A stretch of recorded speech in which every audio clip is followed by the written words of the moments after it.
All right, so Alabama does their job against the Notre Dame Fighting Irish, winning the game 31-14. And again, if you guys watched the game, it should have been 31-7. I mean, thanks a lot, Nick Saban. No, I'm joking. But yeah, I mean, for the most part, they scored a touchdown in garbage time, and Alabama had this was a pretty good win. You can say that this was pretty much an impressive win because Clemson beat Notre Dame 34-3.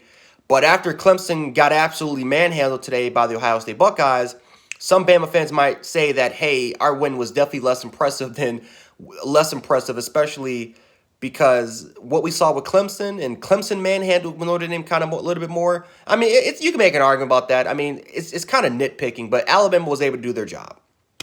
Pretty much short and simple. The offensive line was extremely dominant. Even with the loss of Landon Dickerson, which by the way I miss, I thought Chris Owens did a good job for the most part. He wasn't anything too spectacular. He wasn't anything, but he wasn't anything bad. He didn't disappoint. And Chris Owens is a backup for a reason. He's a very versatile lineman. He can play as a tackle and as a guard, but I feel like he did a pretty good job today filling in for Landon Dickerson. Devontae Smith pretty much sealed the Heisman case. How many touchdowns? What do you have, like 2 or 3 receiving touchdowns this game? I mean, Devontae Smith sealed the Heisman, 130 yards. So he's going to be the first Alabama receiver to win the Heisman Trophy, and I think he's actually in rare company as far as receivers winning the Heisman Trophy. I think the last receiver that actually won the Heisman was it Desmond Howard or Timothy Brown? I'm not too sure about that. I'm gonna have to do some research. But yeah, Devontae Smith pretty much sealed the Heisman, was unguardable, and looked absolutely amazing out there today. Mac Jones looked pretty good as well, had 297 yards, wasn't 300 to 400 yards, but 25 for 30, very, very efficient. When his first reads weren't there, was able to go to the check down easily, knew where his check downs were, was able to go through his progressions for the most part. I feel like the players for the most part especially at the outside playmaking positions, whether it was Slade Bolding, Jaleel Billingsley, or John Mechie, were able to come out there and make some really, really good plays. Najee Harris, man, had the play of the day. I'm telling you, if he was just a little bit faster and was able to, and that was and he was able to finish off that run as far as hurdling the dude and then scoring a touchdown on that play, that would have been the play of the year. I mean, come on, man. Najee Harris, man. Where in the hell were you at for 2020 when we're trying to hurdle COVID and we're trying to hurdle Trump and all these different type of situations, man? Where were you at when it comes to those hurdles then, man? But Najee Harris, man, yeah, he balled out. 15 carries, 125 yards. Slowed down a little bit in the second half once Notre Dame was able to adjust in the run department. But honestly, I don't know. It's like Alabama lost the physicality. They kind of lost the ability to kind of make explosive plays. Maybe that's just adjustments made by Notre Dame. And maybe I should be giving Notre Dame a lot more credit for actually coming out there and making adjustments and holding Alabama to 10 points in the second half. But it just felt like we were less aggressive compared to how we were in the first. And that's always been a problem with the Alabama offense kind of this year. Like, we're super aggressive in the first half, and even we'll start off strong in the third, but we have a tendency of slowing things down. You can't do that against Ohio State in the national championship. You're going to have to go all in. But for the most part, offensively, we did our job. I mean, we had over 500 yards of total offense in this football game. So, I thought overall-wise, we did a really, really good job today. Defensively, we played well. There are some things that Ohio State can poke some holes in, or maybe some fans can poke some holes in. I felt like we were less physical in the run game. I felt like we were less physical in the run game today. They did have over 139 yards, close to 150, and a lot of those yards actually came from Ian Book. But I definitely felt like the tone, as far as the physicality, them opening up the gaps, I felt like we were less physical than Notre Dame today. That's just me. Maybe that's just me nitpicking, but I felt like we were really good in the pass game. We had a lot of pressure on Ian Book, but in the run game, Notre Dame was physical. Notre Dame was extremely physical today, and maybe I'm just not giving Notre Dame credit. Maybe I'm just underestimating how good Notre Dame's offensive line is.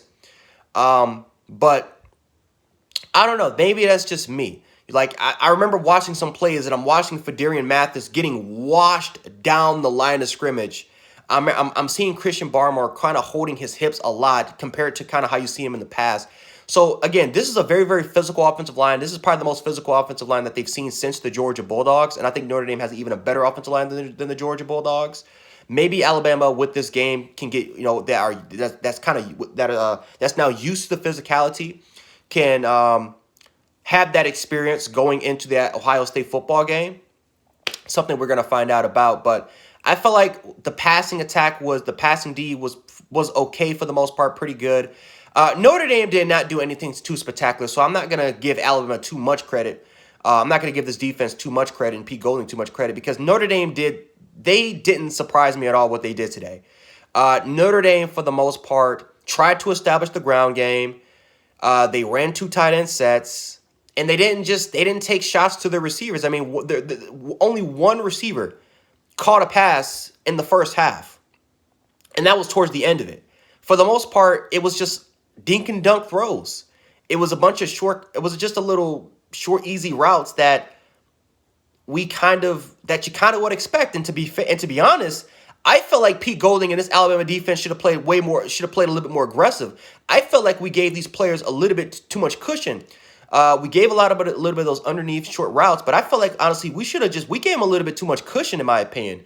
We honestly could have played, this is one of those games where if you're Alabama, you could have played cover 0 and not be afraid of the receivers on the outside. I thought Alabama could have played cover 0 and really tried to stack that box and not let Notre Dame at all have a run game and really fluster Ian Book. But that's if they wanted to. That's just my opinion. Again, I'm not a football coach. But that was just the feel of the game, is that Notre Dame was conservative, extremely conservative. They felt like, honestly, they didn't want to win this football game. Honestly, there were times where they just didn't win it.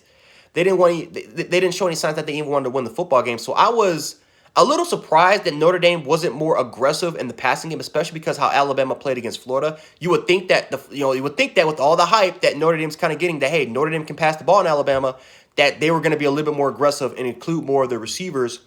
But that just didn't happen today. They tried to establish the ground game, try to really get their tight ends involved, and not everyone's a Kyle Pitts.